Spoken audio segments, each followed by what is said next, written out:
You're always busy with that little home business of yours and never pay attention to the housework. And with that, my mother-in-law's familiar snide remarks started up once again. I'm Jacqueline, a 32-year-old web designer. I live with my husband, Mike, and his mother in our family home, which used to be Mike's childhood home. I was employed at a company before I got married, but I decided to go independent and work from home as a web designer after tying the knot. Most of my work comes from referrals from the company I used to work for, from clients who liked my designs. They didn't want to lose a valuable resource like me, so they keep sending work my way. This setup is beneficial for both of us.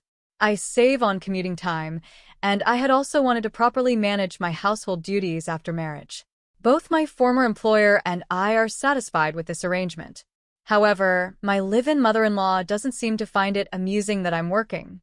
She's old-fashioned and often says, it's common sense for a wife to become a full-time housewife and support her husband once she's married. It's different from those old days. Most households have both partners working now. Mike tries to appease her, but she retorts, you're earning the money we're living on. She needs to handle the housework properly, seemingly unconvinced. Your wife's not earning much with that home business of hers, is she? My mother-in-law doesn't seem to understand my job and always refers to it as a home business. I feel like I'm managing the housework well in between my work, but she's discontented because my way of working is different from the full-time housewife she imagined. Maybe to her, who deeply cares for her only son, I'm the wicked woman who stole her precious child. She's been throwing sarcastic remarks at me since the beginning of our marriage. She seems to dislike everything I do. Mike told me that she's been relying more on him since his father passed away about 5 years ago. While he does seem annoyed, he also seems happy to be needed by his mother. Our home, situated in a residential area, was purchased by Mike's father about 30 years ago. The remaining mortgage was paid off with his life insurance, and the house is now in his mother's name. It's just the right size for the three of us, and it even has a room for me to work in, which is a big help. My mother-in-law has been living here for 30 years and seems to have many friends in the neighborhood who often come to visit. When her friends come over, I have to interrupt my work to serve them tea and snacks.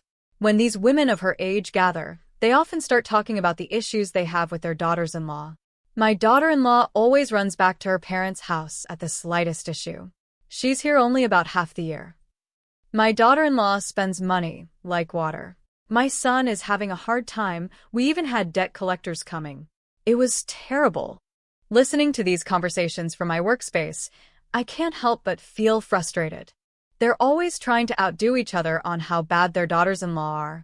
They never have anything good to say about them. The daughter-in-law here is amazing, managing both her work and the housework. One of my mother-in-law's friends praised me. But my mother-in-law didn't seem pleased. She's not doing anything great with her work. It's just like a little home business. I wonder how much she's even earning, huh? She said it loudly, making sure I could hear. My daughter-in-law spends all the money she makes from her part-time job on herself, another friend chimed in. Then someone else added, the money my wife earns is hers, and the money her husband earns is for everyone. At that, the whole group burst into laughter. Things weren't like that in our day. My mother-in-law began, launching into one of her usual tales. I put on my headphones to drown her out. I've heard these stories countless times, and I'm tired of them. Even worse, they often disrespect modern wives, and I just can't bear to listen. Blocking out the noise, I focused on my work. One day, during dinner, Mike announced he wanted to buy a new car. I've been thinking about getting a new car. Is that okay? He asked casually. Why do you need your wife's permission to buy a car? My mother-in-law snapped. Mike hurriedly tried to explain. Well, it's a car for all of us. I can't just decide on my own, can I? Buying a car is a big decision, one that shouldn't be made alone. Still, my mother-in-law wasn't satisfied and continued arguing.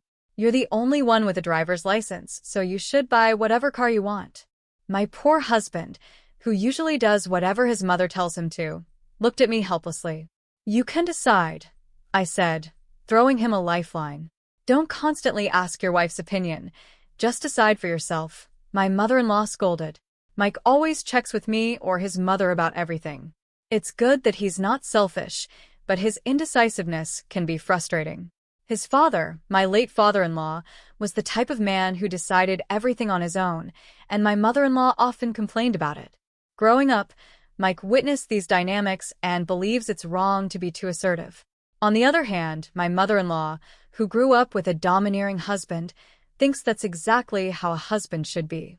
My mother-in-law's dissatisfaction with Mike's constant need for approval is always directed at me. Jacqueline is always nagging Mike. That's why he's become like this, she blames me. I was taken aback and didn't know what to say. Yeah, Jacqueline is always complaining. That's why I can't make decisions on my own. Mike joined in, pinning the blame on me. I defended myself, but it felt pointless. Mike never stands up for me. We've been married for about 2 years, and in all that time, he's never defended me in front of his mother.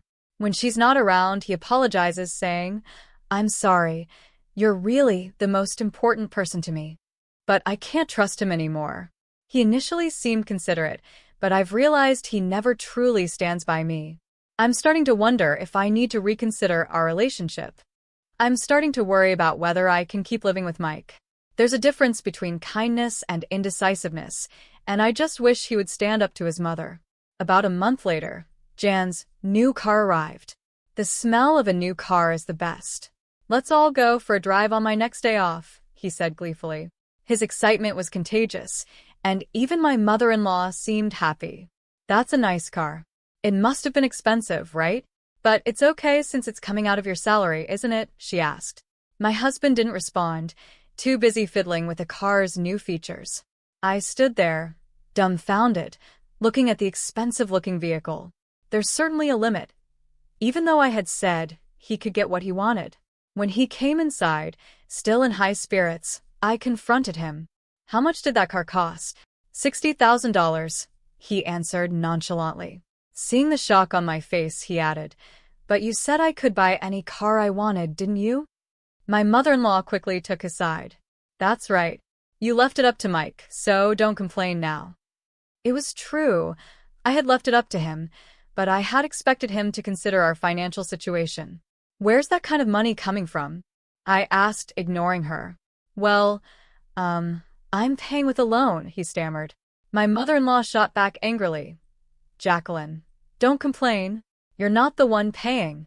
I wasn't sure if she was angry because I had ignored her or because she didn't like my questioning, but she glared at me fiercely.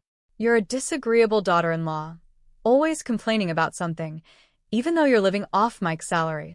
"I have a job too," I snapped. But she wasn't finished. "What are you talking about? You're not earning much with your part-time job. Mike makes $5,000 a month." She looked down on me, as if mocking me. I was about to correct her, tell her that I made that amount, but when I turned to my husband for support, he had disappeared into his room. I'd been patient until now, but this was the last straw. "I want a daughter-in-law like you to leave as soon as possible," my mother-in-law spat. I didn't feel like defending my salary anymore. It seemed pointless. My frustration with her comments was overshadowed by my disbelief at my husband's behavior. Wasn't it him who had caused this argument in the first place, with his indecisiveness? "Okay, I'll leave then," I said, my voice steady. I went to my home office, grabbed my laptop and a few other essentials, and walked out of the house. "I'll come back for the rest of my things later." I faced my mother-in-law, who was glaring at me with a terrifying expression, while my husband remained holed up in his room. "The next time you come here, make sure you've signed the divorce papers," my still furious mother-in-law yelled at me. "Did you hear me, you useless woman?" It was the first time I had ever heard her use such harsh language, and I was taken aback. Ignoring her, I stormed out of their house. Was she angry because I said I would leave as she had asked? Or was it because I confronted my husband about the money? Either way, I knew for sure that I wanted to leave that house as soon as possible. After storming out, I went straight to my parents' home. "What happened all of a sudden?" my mother asked, startled by my sudden appearance. "I don't know what's going on, but you can stay here as long as you need to," my dad said, reading the situation from the look on my face. I never heard from my husband after that. The man who used to treasure me before our marriage no longer existed, and I realized how foolish I had been not to see through a husband who only listens to his mother. Talking to my parents about what happened calmed me down. You don't have children, so it's better to divorce sooner rather than later, my mom advised, and I agreed. I had a job and wouldn't be inconvenienced by the separation. That weekend, my father helped me move my belongings out of my husband's house. My husband was nowhere to be seen, and my mother-in-law never left her room. Standing in front of my husband's door, I called out, "Thank you for everything. Could you sign the divorce papers?" I slid the papers under the door. A curt voice replied from behind it, "I've signed. Is this okay?" My heart sank at how cold and indifferent it all felt. Without saying anything more to my mother-in-law, I left the house. I had lived there for about 2 years, but I couldn't recall many good memories. I headed straight to City Hall and submitted the divorce papers. I wanted to settle it quickly. If a marriage could end with a piece of paper, then I wanted to be done with it. After the divorce, I stayed at my parents' house and continued working from there. I had thought about renting a place of my own, but my mother insisted, "Please stay here for a while. It's much safer than living alone." My father agreed, saying, "Mike and his mom are strange. They might come looking for you." I doubted they would, but staying with my parents gave me peace of mind. Luckily, I could work from anywhere, so I decided to stay with them for a while. About 2 months later, I had almost forgotten about my ex-husband and ex-mother-in-law when I received a call from an unknown number. Who could that be? I thought. Assuming it was a wrong number, I ignored it, but the calls kept coming. Reluctantly, I answered, only to hear my ex-husband's voice. "Why didn't you answer the phone sooner?" He seemed quite flustered. "Well, it's an unknown number, and besides, we're not related anymore, so I'm going to hang up," I said, about to end the call. Wait, he quickly interjected. "I can't connect my smartphone." "Why is that?" His voice sounded desperate. "I wouldn't know. You should check with your phone company," I replied, and then something occurred to me. "Are you, by any chance, not depositing money into your bank account?" During our marriage, I had been depositing money from my salary into the account used for paying public utilities. His salary was also transferred there, but it was such a small amount that it wasn't enough. He was selling health food products, but his basic salary was low because it was based on commissions. People who got a lot of orders seemed to make good money, but he didn't do well. He was almost only receiving the basic salary, so just a few $100s were being transferred to the account each month. I had been covering the rest at the end of every month, but for the past 3 months, only his salary had gone in. Our argument about the car and me leaving the house had been in the middle of the month, so the payments for that new car might have already started. My ex-husband on the other end of the phone fell silent. "I've been managing all of this with my own salary. From now on, you'll have to figure it out on your own," I told him, resisting the urge to say, "Serves you right," and hung up. My ex-husband probably never told his mother how much he was actually earning. His mother didn't realize that ever since our marriage, we had mostly been living off my salary. Mike must have been too embarrassed to admit that he earned less than his wife. Utilities like electricity and water aren't easily shut off, but the first thing to get cut is usually the cell phone service. A few days later, on a quiet weekend morning, our doorbell rang loudly. When my dad answered, I could hear him arguing with someone at the front door. "We have nothing to do with you anymore, so leave," he said. Seeing my normally calm father so angry, I knew something was wrong. My mom and I headed toward the entrance. "I just want to see Jacqueline," a familiar voice demanded. Hearing my ex-mother-in-law's voice made my heart race. Just as my dad had predicted, she had come all the way to our home. When she saw me, she started yelling, her face contorted with anger. "Because you stopped depositing money into the account, the electricity and water got cut off," she screamed. My parents and I were taken aback. What did she mean the electricity and water had been cut off? Just then, my ex-husband arrived, desperately trying to calm her down. "Mom, stop it." "This has nothing to do with Jacqueline," he pleaded, but my ex-mother-in-law shook off his hand and continued her tirade. "Mike makes $5,000. Why would the electricity and water get cut off?" she shouted. "You're mistaken," I said, finally able to get a word in. "I'm the one who makes $5,000. Her eyes widened in surprise at my words. She turned to Mike, waiting for confirmation. "That's right. It wasn't my salary, it was all Jacqueline's." He admitted it, his shoulders slumping. Huh? How can you earn so much with a part-time job? My ex-mother-in-law looked at me as if I were a fox who had tricked her.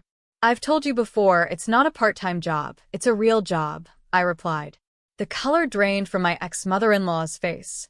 How much does Mike make? She asked, her voice barely a whisper. About $500 net, he answered, his voice almost disappearing. There was a moment of silence. Then my ex-mother-in-law said something unbelievable. Jacqueline, can't you come back? The whole leave us thing was a joke. She begged, adopting a low posture that reminded me of someone trying to butter me up. What are you talking about? I'm divorced. I have nothing to do with you two anymore. Even though I firmly declined, my ex-mother-in-law continued to plead in an overly familiar way. You can just remarry Mike. If we start the paperwork now, it'll be fine. My dad stepped in when I was too flabbergasted to respond. We're done with you. If you don't leave right now, we'll call the police. At the sound of my dad's intimidating voice, my ex-husband and ex-mother-in-law hurriedly left. If you show up again, I'm calling the cops right away, my father delivered as a final warning while the mother and son wobbled away. What a bunch of unpleasant people. My mother was astounded, but my father seemed even more furious. I'm glad you got out of that marriage, Jacqueline. A while after that incident, I got an update about the ex-family from one of Mike's friends. In the end, Mike had sold his family home and land, moving into an apartment with his mother. The new car he barely used had been sold too, and the proceeds from the land sale went to pay off the remaining loan. He had cleared his debts, but instead of settling down to work, Mike had blown all his money on gambling. After squandering the money from selling his family home, he disappeared without a trace. His mother, left behind, had developed dementia and had been placed in a care facility. I'm doing well in my job now and living alone. I've recently started dating a man I met through work. He's understanding about my divorce and is very dedicated to his job. He's definitely not the kind of guy who relies on his wife's money to make expensive purchases like Mike did. We're not engaged yet, but we both feel like we could marry each other.